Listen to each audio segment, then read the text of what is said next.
პრეზიდენტის ადმინისტრაციაში ჟურნალისტებთან ტრადიციული შეხვედრა გაიმართა. პრეზიდენტის პრეს-სპიკერმა ეკა მიშველაძემ მედიასთან მიმდინარე მოვლენები შეაჯამა. მიშველაძემ კვირის მთავარ მოვლენაზე თბილისში მიმდინარე ეუთო საპარლამენტო ასამბლეაზე ისაუბრა. პრეს-სპიკერმა ასევე პრეზიდენტის გერმანიაში ოფიციალური ვიზიტი და სხვა პოლიტიკური საკითხებით შეაჯამა. დეტალებით სოფონია ური.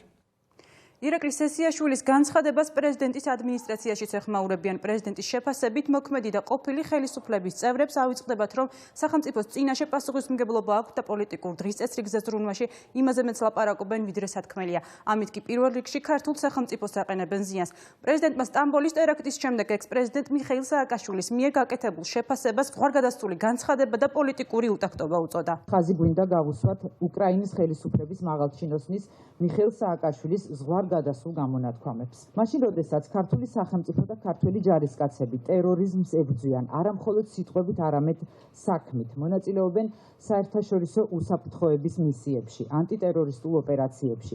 საქართველოს ყოფილი და მოქმედი ხელისუფლების წევრები დაკავებული არიან ერთმანეთისკენ თითის გაშვერით და უსაგნო ურთიერთბრალდებებით.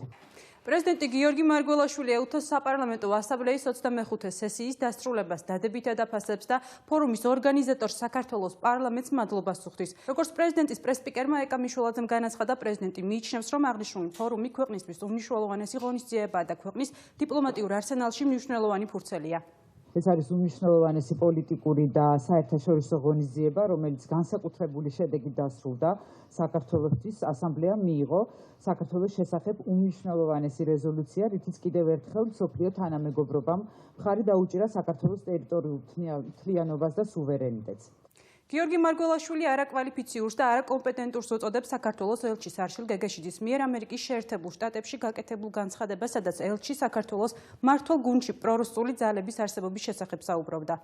პრეზიდენტის აზრით ეს იყო არაკვალიფიციური ელჩის არაკომპეტენტური განცხადება და არაკომპეტენტურობა პრეზიდენტის აზრით არჩილ გეგეშიძემ არაერთხელ გამოავლინა.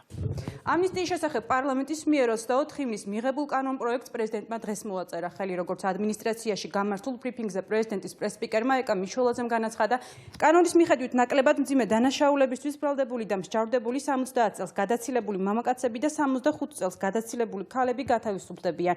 მიშველაძემ პრეზიდენტის ვარშავაში ვიზიტზეც ისაუბრა, მისი თქმით, უახლოეს დღეებში სახელმწიფო დელეგაცია პრეზიდენტის ხელმძღვანელობით ვარშავაში ნატოს სამიტზე მიემგზავრება, სადაც საქართველო ალიასთან დაახლოების ახალ ეტაპს ელოდება.